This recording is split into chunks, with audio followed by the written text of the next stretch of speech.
반갑습니다. 이번 시간에는 도로와 운송에 관련되는 부수에 대해서 알아봅시다.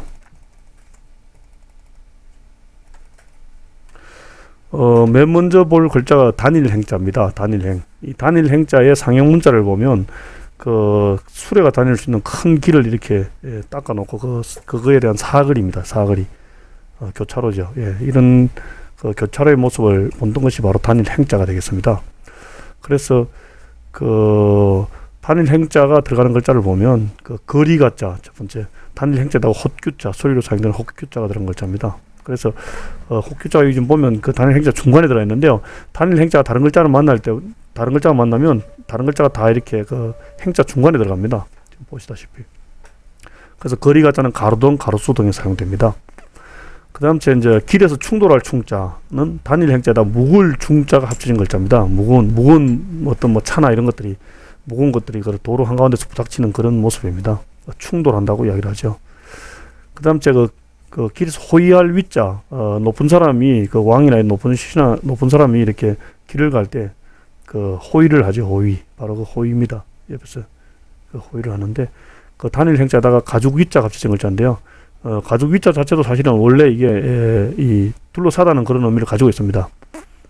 그 다음에 길을 만드는 제주 술자, 길을 지을 술자, 우리가 제주라는 의미로 주로 말합니다. 기술을 할 때 그 술자입니다. 이거는 단일 행자에다가 차조 술자, 길을 만드는 제주라는 의미로 만들어진 글자입니다. 그래서 이 단일 행자가 들어가는 글자는 다 길과 관련이 있습니다. 길과. 그 다음 두 번째로 볼 글자가 거를 척자인데요. 요즘 거를 척자는 단일 행자와 거를 척자의 상형 문자를 보면 단일 행자를 반 쪼개 놓은 글자입니다. 그래서 이것도 마찬가지로 길이라는 의미를 가지고 있습니다. 후는 걸을이라는 뜻이 있지만은 단일 행자나 거를 척자가 똑같이 길이라는 의미를 가지고 있다고 하면 틀림없습니다. 그래서 첫 번째 볼게요. 디후자인데요. 거를 척자에다 밧줄을 의미하는 실사자죠. 이게 실사자의 아랫부분을 좀 떼놓은 건데요. 그리고 거를 셋자가 있습니다. 원래 상형 문자를 보면 이 발자국, 요 거를 셋자, 요거는 이제 사실 발자국입니다. 발인데 발이 강조된 사람이 밧줄에 묶여 가지고 가는 모습입니다. 그래서 나중에 거를 척자가 합쳐졌는데요. 결국 길에 사람이 밧줄로 묶여서 따라가는 그런 모습입니다. 걸어간다 이런 뜻인데요. 그런 사람들이 보통 보면 뒤쳐져 오죠. 그래서 디후라는 의미가, 디라는 의미가 생겼습니다. 그다음에 두 번째 볼게요. 어들덕자인데요. 어들덕자는 거를 척자에다가 조개 패자와 마디촌자 합쳐진 글자입니다. 여기 좀 상형 문자를 보면 확실하죠. 이 거를 척자에다가 이 조개 패자, 이 손가락이 세 개인 손, 마디촌자 합쳐진 글자인데요. 길에서 돈을 줍는다 이런 뜻입니다. 지금으로 말하면. 그래서 돈을 어들덕자 된 거죠. 돈을 얻는다. 공짜를 얻는다 이런 뜻으로 만든 글자입니다.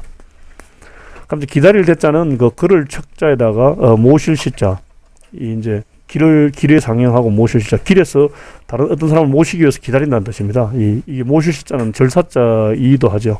그래서 대기한다 이런 뜻입니다. 길에서 만난다 할 때 이런 것들도 대부분 이제 길하고 관계가 되는데요. 그런 글자로 모신다, 기다린다 다 길에서 이루어지는 거죠. 갑자기 건일방자는 거를 척자에다 모서리 방자, 소리를 갖다가 모서리 방자 합쳐진 글자입니다. 길에서 건이니까요. 그렇죠. 방황할 때 황자도 마찬가지입니다. 이것도 지금 소리를 나타내는 황제, 황자 있죠. 이 황자가 소리를 나타내고 마찬가지로 거를 척자가 들어갔습니다. 건일배자 또 마찬가지로 거를 척자에다 안일비자가 소리로 사용되었습니다. 배자로 바뀌었죠. 그리고 배회한다, 우리가 돌아다니는 걸 배회한다 그러는데요. 길거리에서 배회한다 할 때 회자도 지금 보십시오. 여기 지금 보면 돌 회자에다가 거를 척자가 들어갔죠. 다 이렇게 길이 들어갑니다. 돌순자, 도로 빙빙 돈다는 돌순자, 거를 척자에다 방패순자 합쳐졌습니다. 순환한다 그러죠. 소리. 그래서 길과 관련되거나 걷는 글자는 다 거를 척자가 들어갑니다. 그럼 이제 갈착자가 또 있는데요. 이 갈착자도 상형 문자를 보면 단일 행자와 거칠 지자, 발가락이 세 개인 발인데요. 이 발자국이 들어가 있는 이런 모습이 바로 갈착자가 모양이 많이 바뀌었습니다. 그래서 어떨 때는 요거 글자 반에다가 발만 쓰기도 하고 아니면 단일 행자에다 쓰기도 합니다. 어쨌든 요것이 갈착자가 나중에 변화가 이렇게 됐습니다. 요 모양이 변해서 요 글자가 된 거죠. 요 글자는 한자에서 굉장히 많이 쓰죠. 굉장히 많이 쓰기 때문에 꼭 알아야 될 글자입니다. 하여튼 요 글자가 놓으면 간다, 뭐 이런 뜻으로 일단 가는 거하고 관련되는 겁니다. 가는 거하고 관련되는 글자다 보면 틀림없습니다. 처음에 길도자, 뭐 갈착자다 머리 숫자, 머리 숫자는 그 사람 머리죠. 예, 사람 일을 의미하는 거죠. 결국 사람이 간다, 가는 것이 길이다 이런 뜻이고요. 나아갈 진짜는 갈착자에다 세 추자가 합쳐졌습니다. 뭐 여기 좀 그 나아갈 진짜에 가꿀 문자입니다. 여기 좀 보면 길과 발이 있고 세 추자가 있습니다. 이 발이 보면 요 거칠 지자인데요. 요 글자가 처음에 이렇게 쓰이다가 뭐 이렇게 쓰이다가 결국 요 모양이 된 겁니다. 거칠 지자. 예, 그래서 나아갈 진짜가 세 추자가 들어간 이유는 지난번에도 얘기했지만 새는 앞으로밖에 못 날아가고 뒤로는 못 날아갑니다. 그럼 이제 걸어갈 때도 앞으로는 걸어갈 수 있는데 뒤로 뒷걸음질을 못 합니다. 새는 다른 동물하고 달리. 그래서 나아갈 진짜가 세 추자가 들어갔습니다. 물러날 태자는 갈착자에다 거칠 간자, 예, 거친다. 나아가는 걸 거치고 뒤로 돌아온다 이런 뜻입니다.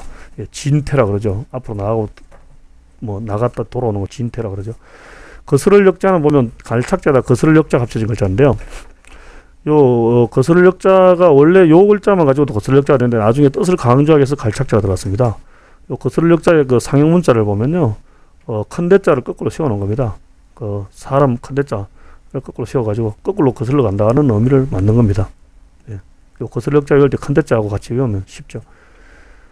멀 원자는 그 갈착자에다가 옥길 원자가 합쳐졌습니다. 멀리 간다는 뜻이죠. 반대가 가까울 건자죠. 예, 가까울 건자. 뭐 원근, 멀고 가까움을 원근이라고 그러죠. 그럼 이제 뭐 빠를 속자, 길에 빨리 간다, 길에서 빨리 간다, 이거 빠를 속자, 예, 갈착자에다가 묶을 속자 합치는 겁니다. 속도, 속력 같은 데 써있죠. 그 다음에 이제 볼 글자가 수레 차자입니다. 수레, 운송에 관련되는. 예. 요즘 요 글자가 수레 차자의 그 가꿀 문자인데요. 요즘 보시면 요 수레 몸체, 이 수레가 지금 발굴돼 가지고 저 중국 그 박물관에 지금 전시된 건데요. 이 몸체 부분이 요 부분입니다.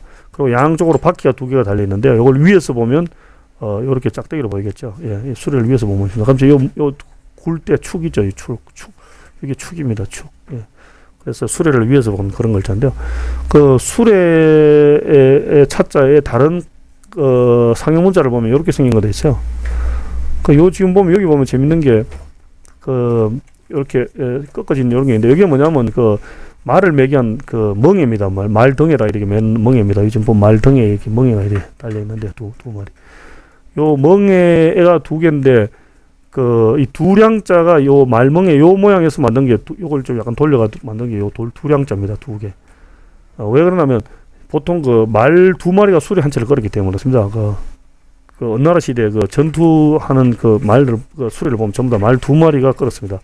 특별히 진시황 묘에서 발굴된 진시황이 타고 다니는 마차할 경우는 말 네 마리가 끌은 그런 경우도 있지만 대부분 다 말 두 마리가 수레 한 채를 끌었습니다. 그래서 이 수레 차자에다가 두량자를 합쳐놓은 것이 수레 한 채량이라고 합니다. 수레 한 차. 우리가 자동차 한 량, 뭐 기차 한 량 하죠. 그렇죠? 예, 한 량, 두 량. 시할릴 때 단위가 량인데 바로 수레 한 채 량자가 됩니다. 그리고 수레차가 나오면 이 수레차는 주로 말과 함께 전쟁에 사용돼 가지고 전쟁과 관련된 글자 안에 다 수레차자가 들어갑니다. 그래서 이 수레차자가 들어가는 글자는 전쟁, 군사 이런 거하고 관련이 있다 보면 틀림없습니다. 그래서 그 글자들을 한번 살펴보기로 합시다.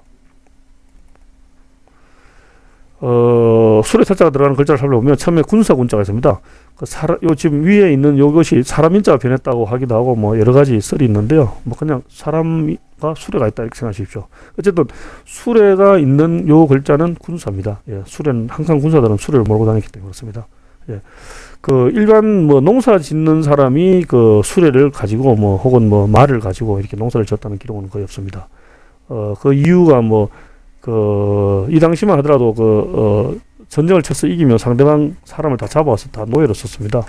그래서 거의 백성들이 다 노예죠. 한마디로 말하면 노예 국가죠. 우리가 말하는 고대 국가는 다 노예, 봉건 국가 이전에 다 노예 국가인데요. 노예들입니다. 그래서 특별히 말을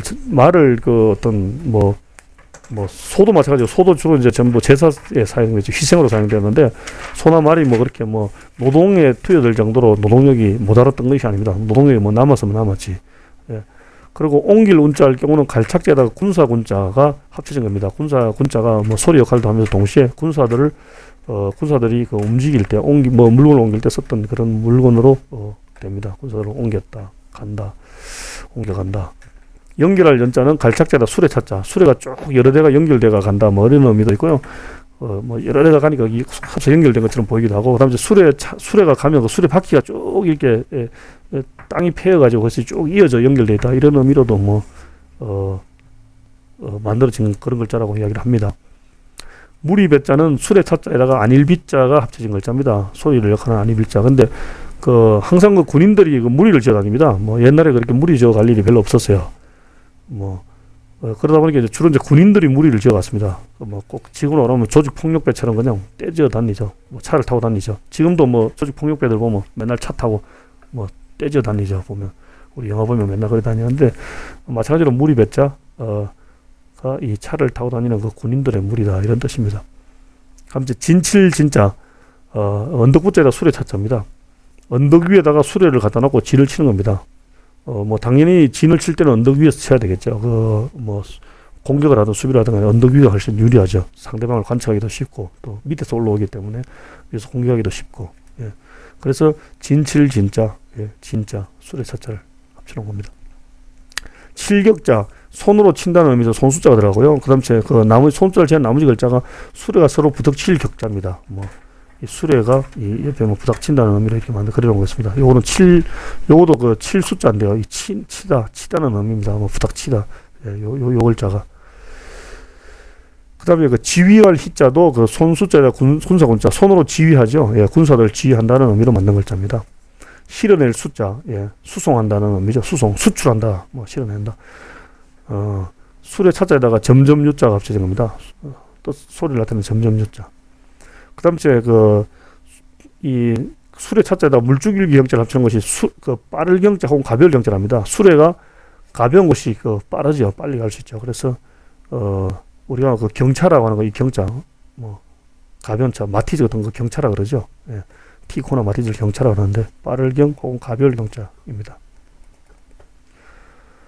그 다음에 그 배주자는 보면요, 각골 문자를 보면 상당히 재밌습니다. 이렇게 네모나게 생겼는데요. 우리가 보통 배라 그러면 이 앞뒤가 뾰족한 그런 배를 생각하기 쉬운데요. 중국의 배는 지금 여기 보시면 이 중국 배입니다. 이게 앞뒤가 이렇게 네모났습니다.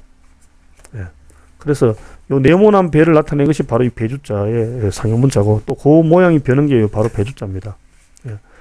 요런 네모난 배는 사실 그 동양권에, 중국 문화권에 있는 나라 대부분 다 썼습니다. 지금 뭐 태국에 가가지고 수상시장 가보면요, 그 배들이 돌아다니는데 그 배들이 다 보면 여기 앞뒤가 뾰족하지가 않고 네모났어요. 우리나라 조선시대 그 판옥선도 보면 이리 앞으로 앞뒤가 이렇게 네모났습니다. 판옥선들도. 거북선도 마찬가지입니다. 밑을 보면 이렇게 네모났습니다. 이렇게. 앞뒤가 뾰족하지 않습니다. 이렇게 보통 유설경으로처럼 물고기 모양으로 뾰족하지 않고 이렇게 생겼습니다. 그 다음에 배주자가 들어가는 글자들을 보면요, 배를 돌릴 배를 이렇게 돌린다는 뜻이죠. 배주자에다가 칠숫자는 손에다가 뭘 들고 있는 모습인데요. 뭐 주로 이제 무기, 막대기 이런 걸 들고 있습니다. 여기서 뭐 노나 삿대를 나타내는 것 같은데요. 그걸 손에 들고 이렇게 배를 돌리는 겁니다. 이렇게 젓든가 아니면 밀어서 배를 돌린다, 이런. 근데 이게 사실 배 돌릴 반이라고 사전에 되어 있지만, 우리가 일반적으로 할 때 그 일반이라는 의미로 사용됩니다. 그럼 이제 선창창자는 배주자에다가 창고 창자가 합쳐진 겁니다. 선창은 배들이 모여있는 그 항구를 뜻하는데요. 배들이 창고처럼, 뭐 창고에 뭐 물건이 모여있듯이 배들이 모여있다 해서 선창자가 만들어졌습니다. 그 다음 그 배선자는 배주자에다가 산속 넙 연자, 산속에 있는 넙, 연자가 소리로 사용되었습니다. 그래서 뭐 선장이나 선박이나 이럴 때 선자가 들어가죠. 배선자. 조순소, 배를 만들어서 조순소라 그러죠. 그럼 이제 큰 배박, 배주자에다가 흰백자가 소리로 사용되었습니다. 선박할 때 그 박입니다. 그럼 이제 배항자, 배주자에다 목항자가 소리로 사용되었습니다. 항해, 항공, 뭐 항공기, 바다를 항해한다. 뭐 그다음 뭐 공중을 항해한다. 항공기에 또 쓰이죠. 항자. 그럼 이제 배함자는 배주자에다 살필 감자가 소리로 사용되었습니다. 그래서 주로 이제 큰 배를 말하는데요. 잠수함, 항공모함, 군함, 구축함 다 함자가 들어가죠. 이상으로 도로나 운송에 관련된 부서에서 살펴봤습니다. 감사합니다.